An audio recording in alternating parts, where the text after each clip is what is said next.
Good morning student. Today we will discuss on the last chapter for executive. The topic is here size of council. तो ये question यहाँ पर आता है कि हमारे जो पीएम है, पीएम बनने के बाद में, पीएम अपॉइंटेड होने के बाद में काउंसिल ऑफ मिनिस्टर का पोर्टफोलियो रेडी करता है और उनको एलोकेट करता है रैंक के अकॉर्डिंग. तो अब वो काउंसिल ऑफ मिनिस्टर्स जो हैं वो कितने होने चाहिए, साइज़ क्या होना चाहिए. तो यहाँ पर फर्स्ट क्वेश्चन आता है, is it fixed, is it fix. आप यहाँ पर क्वेश्चन पूछ सकते हैं क्या ये फिक्स्ड होता है. तो उसने कहा, मैं बताती हूँ, इन 2003 में 91, ठीक है, 2001 के अंदर 91st अमेंडमेंट किया गया था.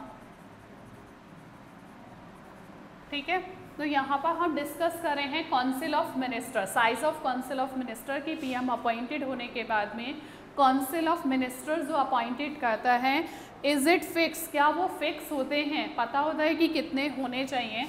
तो यहाँ पर क्वेश्चन है, इन 2003 के अंदर 91st अमेंडेड किया गया था. अमेंडेड होने से बिफोर अगर हम पहले की बात करते हैं और आफ्टर, ठीक है, तो बिफोर अगर हम पहले की बात करते हैं 2003 से पहले जो है वो साइज ऑफ काउंसिल जो था, it is depend on the demand of time. ठीक है, it is depend on the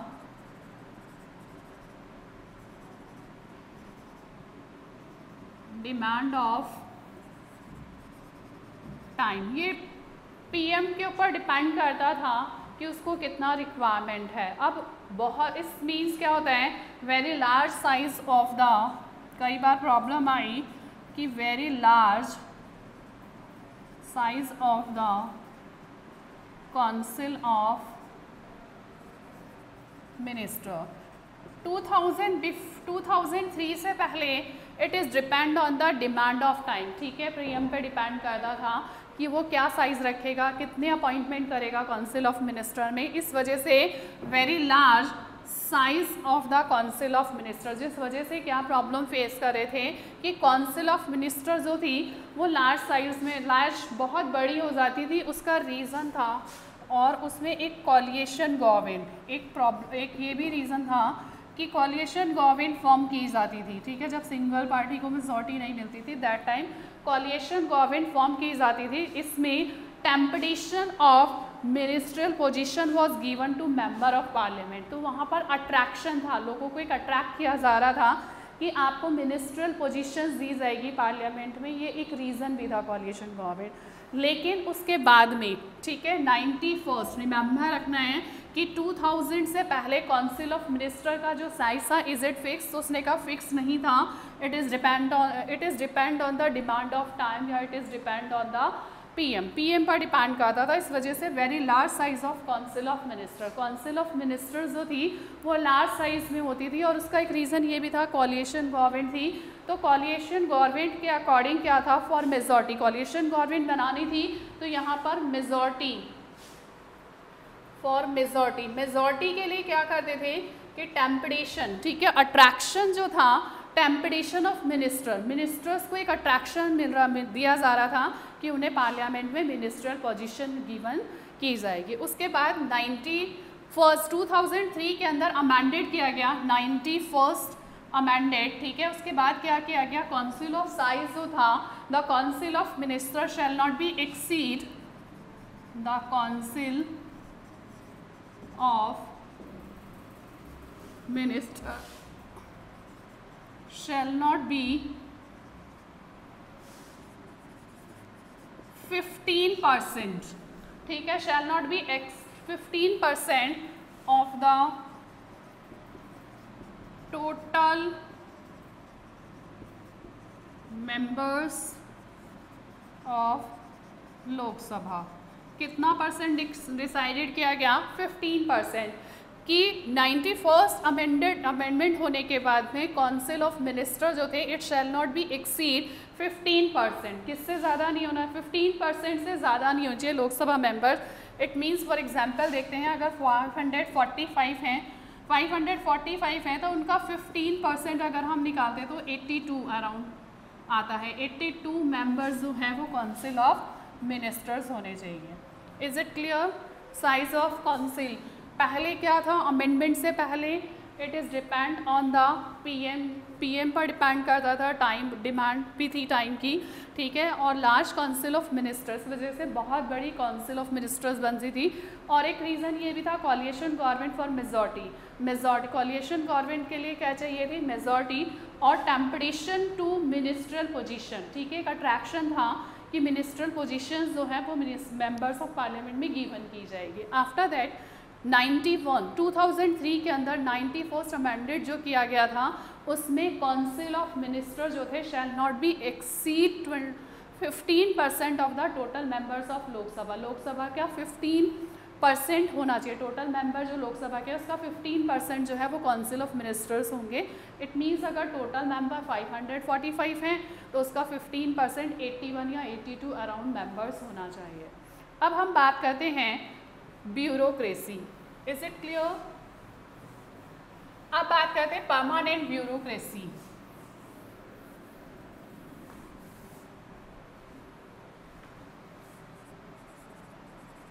permanent executive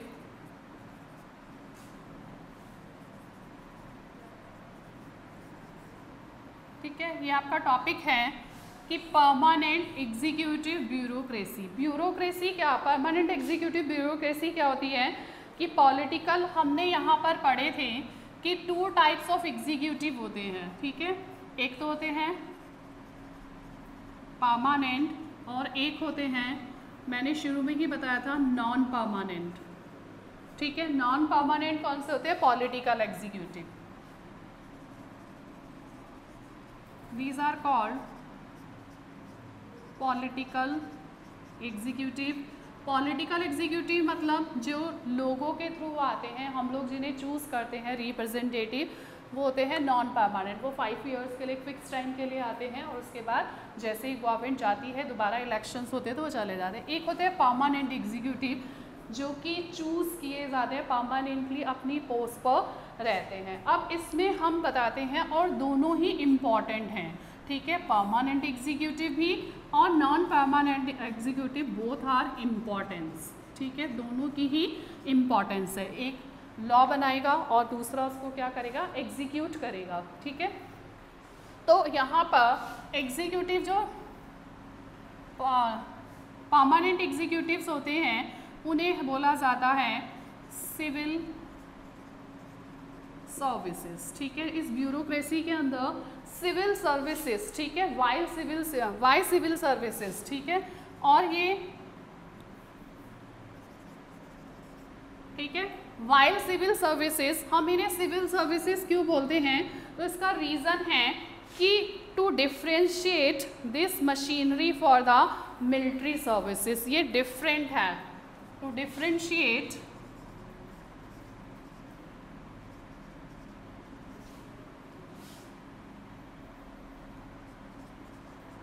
with the machinery of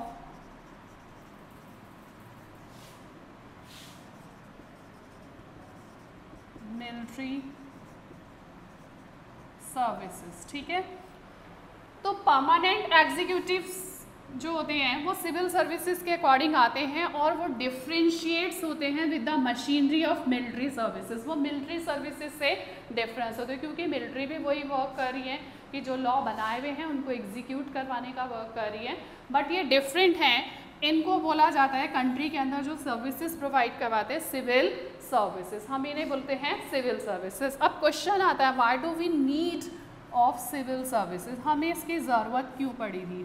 need बहुत इम्पॉर्टेंस रखती है, why do we need civil services या सिविल सर्वेंट्स की हमें नीड की थी कि अगर हम क्वेश्चन करते हैं कि नॉन परमानेंट पॉलिटिकल एग्जीक्यूटिव्स क्या करते हैं, लॉ बनाते हैं, या इनका विज़न जो होता है वो बहुत ब्रॉड होता है, ठीक है। वो लॉ बनाते हैं but they are lack of knowledge, लेकिन उनके पास उस फील्ड का नॉलेज नहीं होता, lack of knowledge in non permanent executive. हम यहाँ पर ये भी बोल सकते हैं कि इनके पास उस फील्ड का नॉलेज नहीं हो सकता। फॉर एग्जाम्पल के लिए अभी एजुकेशन डिपार्टमेंट ने बोला है कि NEP बनानी है, नेशनल एजुकेशन पॉलिसी बनानी है। उन्होंने वर्क तो दे दिया बट ज़रूरी नहीं है कि वो मिनिस्टर जो हैं वो उसमें फुलफिल हो, उनको उसके बारे में नॉलेज हो।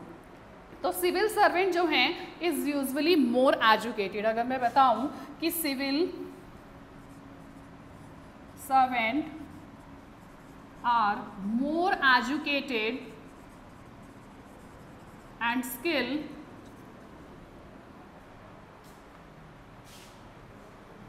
and more expert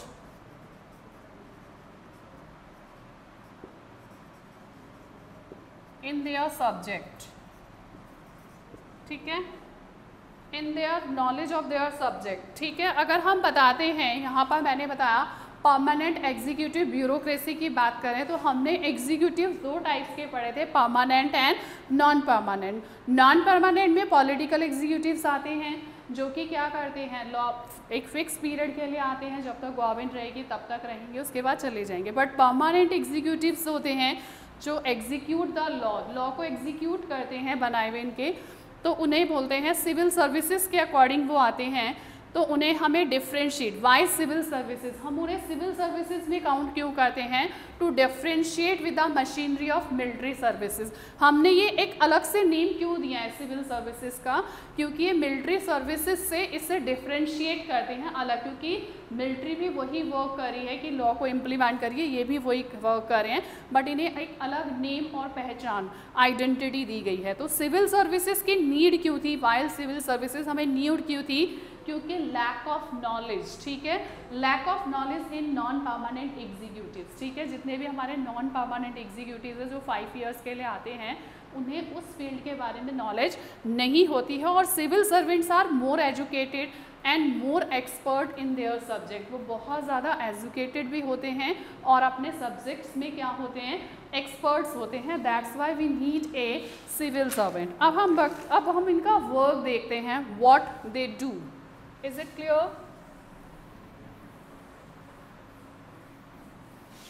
नीड पता चल गई। सबसे पहले परमानेंट एग्जीक्यूटिव को हमने डिफ्रेंशिएट किया मिलिट्री से, मिलिट्री से डिफ्रेंशिएट क्यों किया, क्योंकि एक अलग नाम दिया गया है, वर्क ये भी वही कर रहे हैं, वो भी वही कर रहे हैं, इम्प्लीमेंट कर रहे हैं लॉ को, ठीक है। तो इनमें ये इनके पास हमें नहीं, अब व्हाट दे डू, ठीक है, ये व्हाट डू दे डू। अब ये क्या वर्क करते हैं, सिविल सर्वेंट्स होते हैं या सिविल सर्वेंट जो होते हैं वो क्या करते हैं, trained and skill officers, they are trained and skilled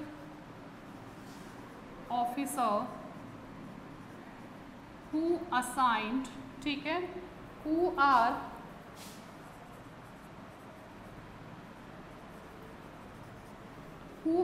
assigned the task of assisting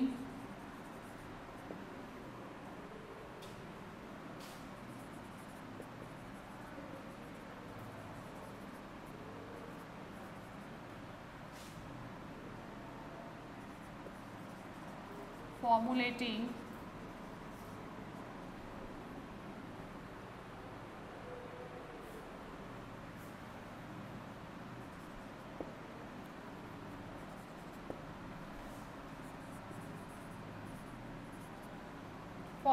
policies and implement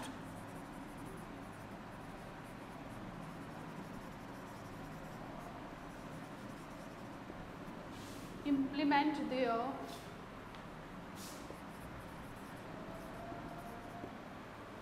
तो यहाँ पर हमने नीड पढ़ी कि हमें नीड क्यों थी, क्योंकि नॉन परमानेंट एग्जीक्यूटिव्स होते हैं उनमें लैक ऑफ नॉलेज होता है, they are more educated and more knowledge about their subject. Civil servants को अब बहुत ज़्यादा नॉलेज होती है अपने सब्जेक्ट्स के अंदर। तो अब what they do, civil servant क्या करते हैं, they are trained and skilled officer. मैंने बताया था कि वो ट्रेंड होते हैं, स्किल्ड ऑफिसर्स होते हैं, who are assign the task of assisting the minister, minister जो उन्हें टास्क देते हैं, ठीक है, in formulating policies and implement their policies. Ministers की जो पॉलिसीज़ बनाई जाती हैं उन्हें इम्प्लीमेंट का वर्क करने का, उन्हें इम्प्लीमेंट कौन करता है, सिविल सर्वेंट करते हैं। क्लियर। नेक्स्ट हम देखेंगे एडमिनिस्ट्रेशन।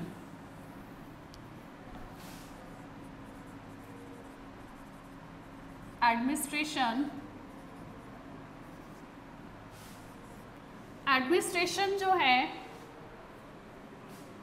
एडमिनिस्ट्रेशन को जो इलेक्टेड रिप्रेजेंटेटिव होते हैं, इलेक्टेड रिप्रेजेंटेटिव, ठीक है, इलेक्टेड रिप्रेजेंटेटिव्स होते हैं, elected representative in charge of a government,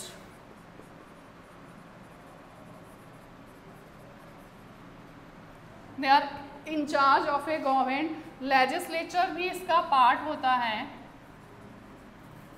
also control, ठीक है, legislature also exercise and control and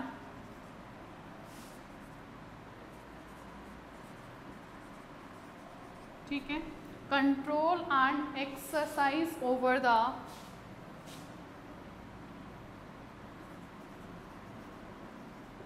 administration. Administration का मीन्स होता है प्रशासन, ठीक है, उसको चलाने का वर्क। तो इलेक्टेड रिप्रेजेंटेटिव जो हैं, they are in charge of a government, वो क्या वर्क करें, एडमिनिस्ट्रेशन करें हैं। और लेजिस्लेचर ऑल्सो, हमारा जो लॉ मेकिंग बॉडी है, it is also control and exercise the administration. अब इस एडमिनिस्ट्रेशन को रन करने के लिए हमें एक ऐसी बॉडी की ज़रूरत है जो से मोर एफिशिएंटली वर्क कर सके।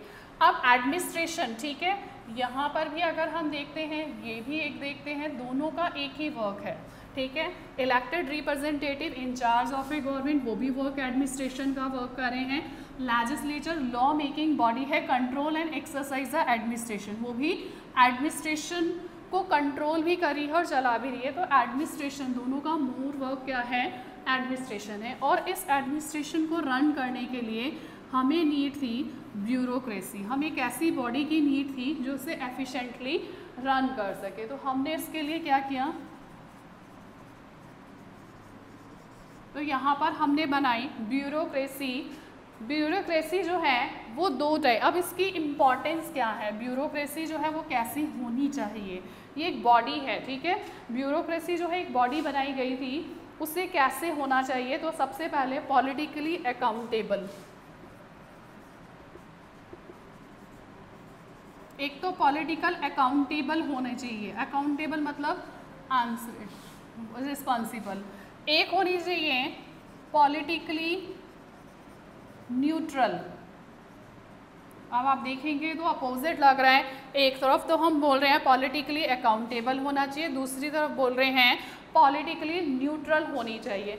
न्यूट्रल का मतलब होता है कि ब्यूरोक्रेसी के जो मेंबर हैं, it does not belong to any political party, वो किसी एक पॉलिटिकल पार्टी की तरफ जो हैं वो झुकाव नहीं होना चाहिए, किसी भी पॉलिटिकल, वो जैसे as a officer, for example I am IAS officer, अगर मैं IAS ऑफिसर हूँ तो मैं अकाउंटेबल होना चाहिए, मुझे मेरा वर्क करना है, मुझे किसी पार्टी से कोई लेना देना नहीं है। तो यहाँ पर इट मीन्स है पॉलिटिकली न्यूट्रल होना चाहिए। तो पॉलिटिकली अकाउंटेबल जो है वो क्यों होना चाहिए, नीड क्या थी हमें, कि हमने बोला कि ब्यूरोक्रेसी जो है वो दो टाइप्स की होनी चाहिए, एक तो पॉलिटिकली अकाउंटेबल होना चाहिए, एक पॉलिटिकली न्यूट्रल होना चाहिए, उसे किसी भी पॉलिटिकल पार्टी से बिलोंग नहीं करना चाहिए। क्या, तो न्यूट्रल क्यों होना चाहिए, इट कैन नॉट एक्ट, ठीक है, it can not act in the violation of law.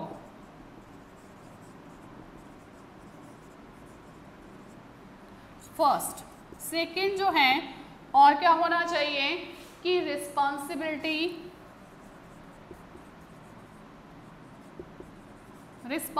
होनी चाहिए, responsibility dilated for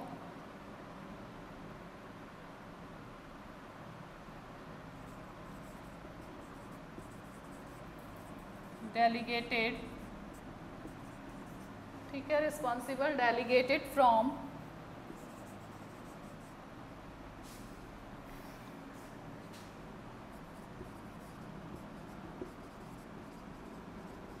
executive.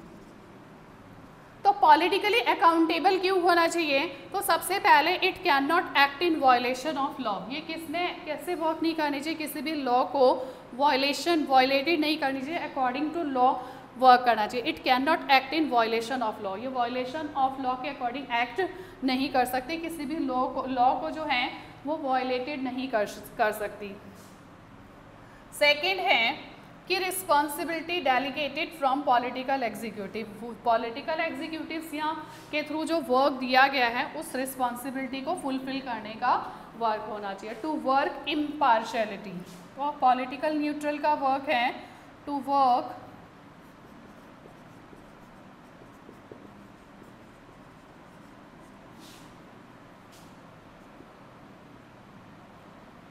Work impartiality.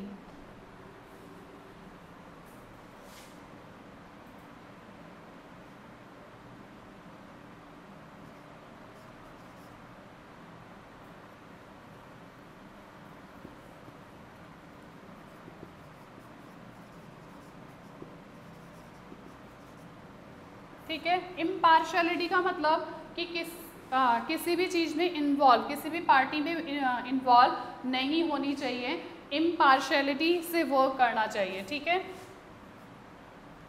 उसके बाद सेकंड है faithfully and efficiently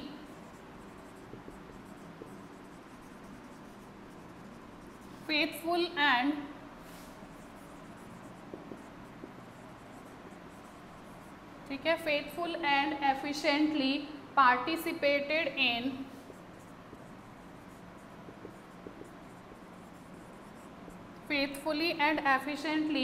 participated in drafting the policy।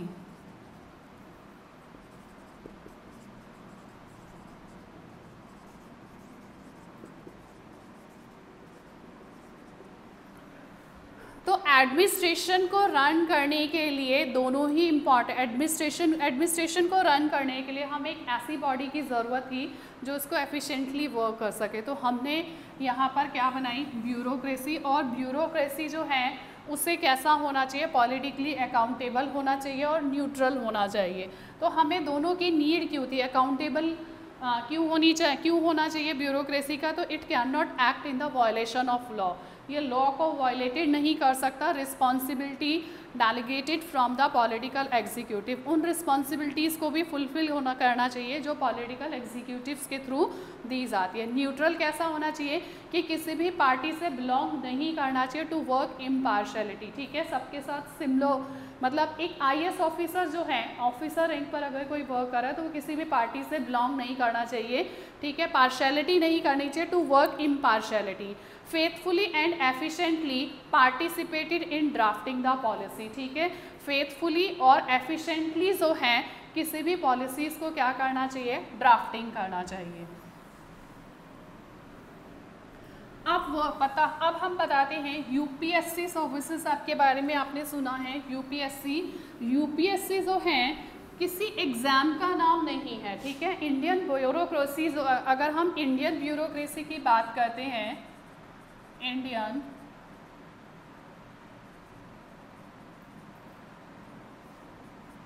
Complex, ठीक है, ये कैसी है? बहुत ज़्यादा। Indian bureaucracy is complex system. ठीक है, कैसा सिस्टम है? इसे बहुत कॉम्प्लेक्स सिस्टम बोला जाता है इंडियन ब्यूरोक्रेसी को। तो need non partition and professional bureaucracy. ठीक है, तो हमें यहाँ पर कैसी ब्यूरोक्रेसी की नीड थी? हमें कैसी ब्यूरोक्रेसी की नीड थी? नीड फॉर नॉन पार्टीशन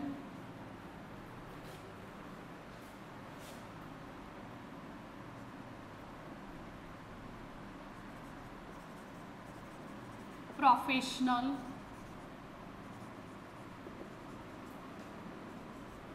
तो हमें कैसी non partition and professional bureaucracy की नीड थी कि इंडियन ब्यूरोक्रेसी जो है एक कॉम्प्लेक्स सिस्टम है।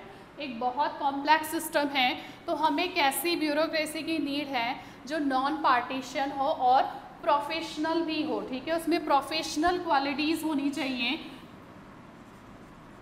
प्रोफेशनल मतलब उससे पहले बताया ना मैंने कि ट्रेंड एंड स्किल्स होते हैं। तो यहाँ पर हमने एक ऐसी ब्यूरोक्रेसी बनाई है जिसे बोला जाता है यूपीएससी। यूपीएससी की फुल फॉर्म है यूनियन पब्लिक सर्विसेज कमीशन। आपको यूपीएससी कैसा लगा होगा जो सिविल सर्विसेज की तैयारी कर रहे हैं कि यूपीएससी एक एग्ज़ाम का नाम है। यूपीएससी एक एग्ज़ाम नहीं है, यूपीएससी इज़ ए बॉडी, ठीक है, ब्यूरोक्रेसी की एक बॉडी है जो एग्ज़ाम जो कि क्या करती है, कमीशन जो है entrusted with the task of conducting, ये क्या हुआ करती है, इट कंडक्टिंग, इसका मेन टास्क क्या होता है, it conducting the process of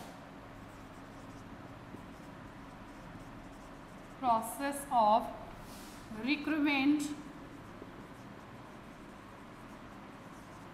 civil servant. Civil services जो करते हैं, सिविल सर्विसेज में जो आते हैं उन्हें सिविल सर्वेंट बोला जाता है। तो ब्यूरोक्रेसी जो है, इंडियन ब्यूरोक्रेसी जो है वो नॉन पार्टीशन होनी चाहिए, किसी के नॉन पार्टीशन और प्रोफेशनल होनी चाहिए। उसके लिए हमने एक ब्यूरोक्रेसी, एक बॉडी बनाई है यूपीएससी। यूपीएससी क्या है, यूनियन पब्लिक सर्विसेज कमीशन। अब इसका वर्क क्या है, ये क्या टास्क करता है, इसका वर्क है कि यूनियन कमीशन होता है, union public services and trusted with the task of, ठीक है, conducting the process of recruitment of civil servant. Civil servants की ज्वाइनिंग का जो वर्क है वो यूपीएससी करवाता है। सिमिलरली है कि पीएससी मतलब public services commission. Similarly PSC public services commission. Public services commission जो है ये commission are provided for state के लिए पीएससी होता है, पब्लिक सर्विसेज कमीशन। तो इंडियन ब्यूरोक्रेसी, हमने बताया कि हमें ब्यूरोक्रेसी की नीड थी कि हमारे जो एग्जीक्यूटिव नॉन परमानेंट एग्जीक्यूटिव्स हैं उनमें लैक ऑफ नॉलेज है, इस वजह से हमें ट्रेंड एंड स्किल्स ऑफिसर्स की नीड थी जो क्या कर सके, मिनिस्टर्स की पॉलिसीज़ को इम्प्लीमेंटेड और फॉर्मुलेटिंग कर सके। इसके लिए इस एडमिनिस्ट्रेशन को रन करने के लिए हमें ब्यूरोक्रेसी की नीड थी। और ब्यूरोक्रेसी की नीड कौन सी वाली ब्यूरोक्रेसी की नीड थी, जो पॉलिटिकली अकाउंटेबल भी हो और पॉलिटिकल न्यूट्रल भी हो। और हम इंडियन ब्यूरोक्रेसी की अगर बात करते हैं तो बहुत ही कॉम्प्लेक्स सिस्टम है, हमें non partition and professional bureaucracy की नीड थी और वो ब्यूरोक्रेसी थी यूपीएससी। यूपीएससी जो है वो कोई एग्ज़ाम कंडक्ट नहीं करवाती है, यूपीएससी एक बॉडी है जो conducting the process of recruitment of civil servant. Civil servant को ज्वाइनिंग करवाने का वर्क जो है वो यूपीएससी करवाता है। Similarly PSC public services commission are provided for the state. अब हम बात करते हैं अपॉइंटमेंट की। यूपीएससी के अंदर जो है वो अपॉइंटमेंट किस बेसिस पर होता है, तो सबसे पहले अपॉइंटमेंट जो होता है वो मेरिट बेसिस पर होता है।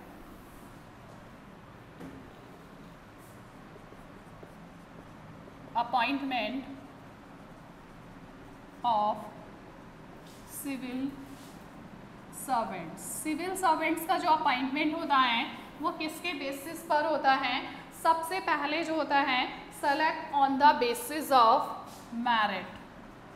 Select on the basis of merit. Merit के बेस पर सिलेक्शन होता है, ठीक है। सेकेंड है सो that all the sections of the society, so that all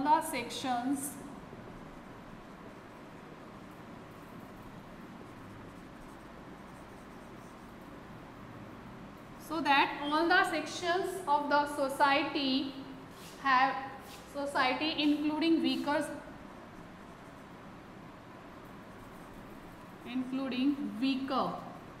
मतलब SC और ST, ठीक है, SC ST दोनों have opportunity,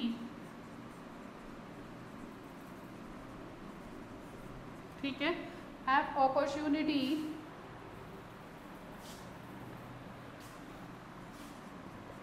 to be a part of, ठीक है, to be a part of public services. लोगों को ऑफर जो की जाती है पब्लिक सर्विसेज भी बोलते हैं। तो यहाँ पर रिजर्वेशन, अब आप बोलेंगे कि यहाँ तो मेरिट के बेसिस पर हो रहा है, तो यहाँ पर भी so that all the sections of society including weaker SC ST have opportunity to be a part of public services. सभी को इक्वल अपॉर्चुनिटीज़ मिलती हैं कि वो इसका पार्ट बने, इसीलिए रिजर्वेशन किया गया है। Seats are fix for SC ST OBCs and womens के लिए। तो UPSC के थ्रू कौन कौन से सिलेक्शन, अब पता चल गया कि अपॉइंटमेंट कैसे होता है, मेरिट के बेस पर होता है। सेकंड रिजर्वेशन होता है वीकर सेक्शंस, और क्यों किया गया रिजर्वेशन टू इक्वल, ठीक है, इक्वालिटी के लिए, upliftment of the weaker sections of the societies के लिए। अब UPSC के थ्रू कौन से पर्सन सेलेक्टेड होते हैं, एक तो होते हैं IAS, ठीक है, IAS मतलब Indian administration services, Indian administration services, ठीक है। एक होते हैं IPS, इंडियन पुलिस सर्विसेज, ठीक है। UPSC जो है सेलेक्ट द पर्सन,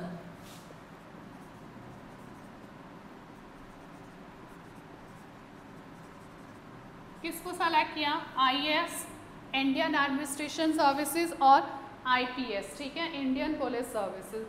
IAS और IPS होते हैं the condition led by the central government. इनके लिए जो सर्विस की कंडीशंस है वो किसके थ्रू लेट डाउन की गई है, सेंट्रल गवर्नमेंट के। Assigned A state work under the supervision, अगर स्टेट में भी इन वर्क करते हैं तो किसके सुपरविजन में करते हैं, सेंट्रल गवर्नमेंट में। और he can go back to the services, ये वापस जा सकते हैं सेंट्रल गवर्नमेंट में, और इनके अगेंस्ट कोई डिसिप्लिनरी एक्शंस लेना है वो भी सेंट्रल गवर्नमेंट मिलेगी। UPSC के थ्रू दो पर्सन सेलेक्ट के, IAS इंडियन एडमिनिस्ट्रेशन सर्विसेज के थ्रू और IPS इंडियन पुलिस सर्विसेज। तो इसमें इनका जो वर्क है IAS और IPS होते हैं governed by the services condition led by down the central government. वो गवर्नर्स किसके थ्रू सर्विसेज करते हैं, सेंट्रल गवर्नमेंट ने जो लेड की है सर्विसेज उन्हीं को करते हैं। सेकेंड कि असाइंड है स्टेट वर्क, अगर उन्हें स्टेट वर्क के लिए भी असाइन कर दिया जाता है तो वो किसके सुपरविजन में वर्क करेंगे, सेंट्रल, क्योंकि रिक्रूटमेंट किसने किया है, सेंट्रल गवर्नमेंट ने अपॉइंटेड किया है, तो किसके लिए रिस्पॉन्सिबल है, सेंट्रल गवर्नमेंट के। और ये वापस अपनी सर्विसेज जो हैं सेंट्रल गवर्नमेंट में, क्योंकि इनका ट्रांसफ़र होता रहता है, तो सेंट्रल गवर्नमेंट में वापस जा सकते हैं। और इनके अगेंस्ट डिसिप्लिनरी एक्शन, अगर कोई एक्शन भी लेना है तो ओनली सेंट्रल गवर्नमेंट जो है can take disciplinary action against him, उनके अगेंस्ट एक्शंस ले सकती है। क्लियर हो गया कि IPS और IAS की जो सर्विसेज है वो किसके थ्रू, सर्विसेज जो हैं वो सेंट्रल गवर्नमेंट के थ्रू लेट डाउन की गई हैं। अगर इन्हें कोई वर्क असाइन किया जाता है स्टेट गवर्नमेंट में तो भी सेंट्रल गवर्नमेंट के सुपरविजन में वर्क करेंगे। अगर इनके अगेंस्ट कोई एक्शन लेना है तो ओनली सेंट्रल गवर्नमेंट इनके अगेंस्ट एक्शन ले सकती है। फोर्थ है यहाँ पर कि ही कैन गो बैक सर्विसेज जो हैं एट द सेंट्रल गवर्नमेंट, ये वापस सेंट्रल गवर्नमेंट में अपनी सर्विसेज में जा सकते हैं। तो ब्यूरोक्रेसी इंस्ट्रूमेंट, तो हम मानते हैं कि ब्यूरोक्रेसी जो है it is a instrument to welfare policies to the people, to expand the welfare policies of the people. अगर हम ब्यूरोक्रेसी का मानते हैं तो it is a instrument, it is a instrument, ठीक है। ये एक ऐसा ब्यूरोक्रेसी जो क्या है, instrument to expand, it is a instrument to expand policies, ठीक है, जो किसको एक्सपेंड करते हैं, to expand welfare policy, sorry, to expand welfare, to expand the welfare policies to people, ठीक है। ब्यूरोक्रेसी का वर्क क्या है कि लोगों की वेलफेयर, लोगों के लिए वेलफेयर पॉलिसीज बनाना, बट यहाँ पर भी वो चैलेंजेस फेस करती है, ठीक है। हमारी इंडियन ब्यूरोक्रेसी अपना वर्क तो करना चाहती है, वेलफेयर तो करना चाहती है, बट किसी ना किसी रीज़न से वो चैलेंजेस फेस करते हैं। तो first people are afraid of approaching a government officers, कि सबसे पहले लोगों के माइंड में एक फियर है, फियर ऑफ अप्रोचिंग, ठीक है। एक नॉर्मल पीपल जो हैं, people are fear of approaching a government officer,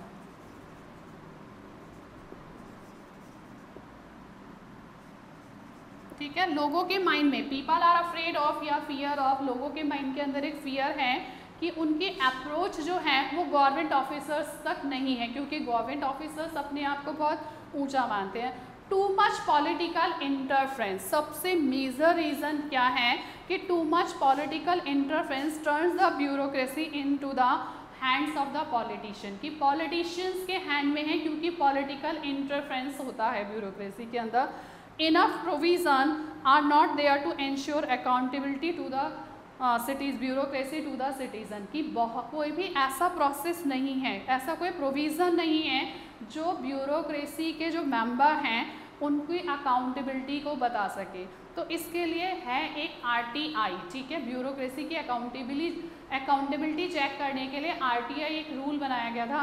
RTI मतलब right to information, it may make the bureaucracy a little responsible and accountable. तो हमने यहाँ एक सजेशन दिया कि RTI एक ऐसा इंस्ट्रूमेंट है जिसके थ्रू हम ब्यूरोक्रेसी की अकाउंटेबिलिटी को क्या कर सकते हैं, ब्यूरोक्रेसी को अकाउंटेबल या रिस्पॉन्सिबल बना सकते हैं। तो यहाँ पर कौन से चैलेंजेस फेस किए कि people are afraid of approaching, ठीक है, गवर्नमेंट ऑफिसर्स, लोगों की अप्रोच नहीं कर पाते हैं गवर्नमेंट ऑफिसर्स तक। सेकेंड रीज़न क्या है कि पॉलिटिकल इंटरफेरेंस, सेकेंड रीज़न है पॉलिटिकल इंटरफेरेंस, की पॉलिटिकल पार्टीज होती हैं उस एरियाज की, वो इंटरफेयर करती हैं। थर्ड है कि enough provisions are not there to ensure, कोई ऐसा प्रोविज़न नहीं है जो हमें एंश्योर कर सके accountability of bureaucracy to the citizen, की ब्यूरोक्रेसी जो है वो अकाउंटेबल है लोगों के लिए। तो उसके लिए इट मे भी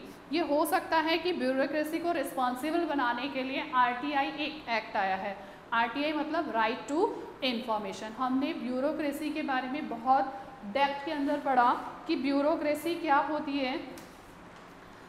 सबसे पहले परमानेंट एग्जीक्यूटिव्स और नॉन परमानेंट एग्जीक्यूटिव्स पढ़े हमने। परमानेंट और नॉन परमानेंट एक तो होते हैं पॉलिटिकल एग्जीक्यूटिव्स जो कि किसके थ्रू आते हैं, इलेक्शन, पॉलिटिकल एग्जीक्यूटिव्स और परमानेंट एग्जीक्यूटिव। पॉलिटिकल एग्जीक्यूटिव एक फिक्स पीरियड के लिए आते हैं, नॉन परमानेंट होते हैं, और परमानेंट एग्जीक्यूटिव जो होते हैं वो सिविल सर्वेंट होते हैं, सिविल सर्विसेज के थ्रू आते हैं और अपनी पोस्ट पर रहते हैं। उन्हें हमने डिफ्रेंशिएट किया मिलिट्री से, मिलिट्री मशीनरी से, क्योंकि वो भी क्या कर रही है, लॉ को, मिलिट्री भी क्या करती है, लॉ को इम्प्लीमेंट करती है ये भी, लेकिन इसको अलग से एक अलग से डिफाइन करने के लिए सिविल सर्विसेज का नाम दिया गया है। तो सिविल सर्वेंट जो होते हैं यूजुअली मोस्टली क्या होते हैं, मोर एजुकेटेड, ठीक है, more educated and more expert, ठीक है, more expert knowledge of their subject, उन्हें अपने सब्जेक्ट के बारे में बहुत ज़्यादा नॉलेज होती है। और मिनिस्टर्स होते हैं उनके पास क्या होता है, लैक ऑफ नॉलेज होता है उस फील्ड का। अगर गवर्नमेंट ने बना दी कि नेशनल एजुकेशन पॉलिसी बननी चाहिए तो मिनिस्टर्स के पास इतना नॉलेज नहीं होगा जितना अदर्स के पास में, फाइनेंस अदर्स के पास में होगा इसलिए। उसके बाद व्हाट दे डू क्या करते हैं, ठीक है, सिविल सर्विसेज को जो वर्क करते हैं उन्हें सिविल सर्वेंट बोला जाता है। तो वो क्या करते हैं, trained and skill officer who are assigned, ठीक है, ट्रेंड होते हैं, स्किल होते हैं, और task of assisting the ministers के थ्रू जो उन्हें टास्क दिया जाता है उसको फॉर्मुलेटिंग करते हैं और इम्प्लीमेंट करते हैं। तो इलेक्टेड रिप्रेजेंटेटिव, ठीक है, इलेक्टेड रिप्रेजेंटेटिव और लेजिस्लेचर दोनों ही एडमिनिस्ट्रेशन का वर्क कर रहे हैं और एडमिनिस्ट्रेशन के वर्क को करने के लिए हमें किस चीज़ की नीड होती है? ब्यूरोक्रेसी की।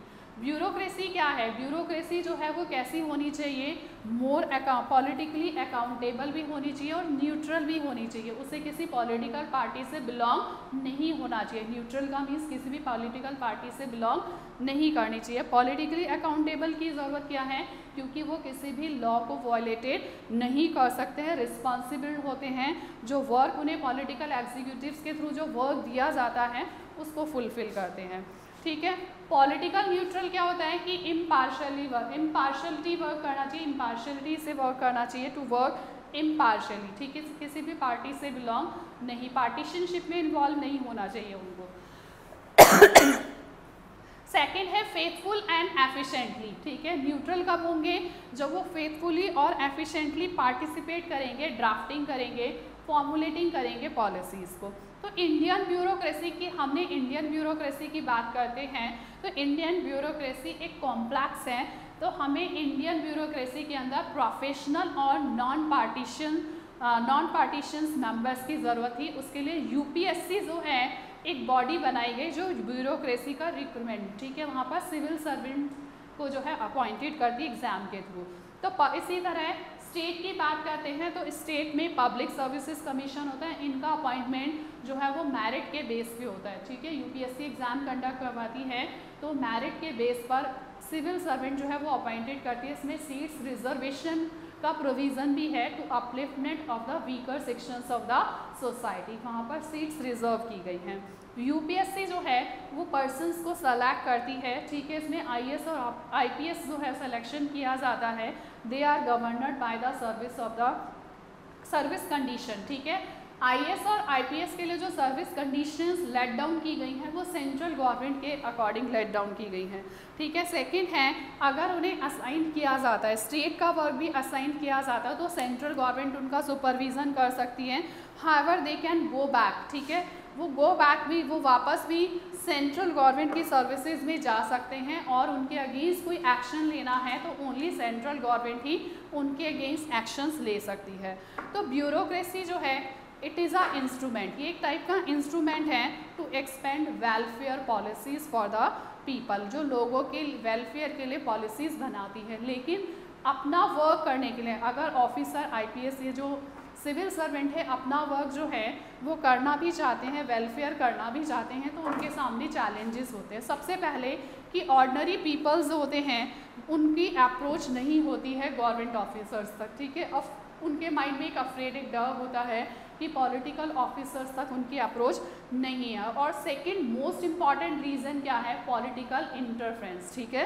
पॉलिटिकल इंटरफेरेंस जो है वो एक ऐसा ब्यूरोक्रेसी को अपना वर्क जो है नहीं करने देता। इवन पॉलिटिशियंस जो है वो ब्यूरोक्रेसी को अपने हैंड में ले लेते हैं।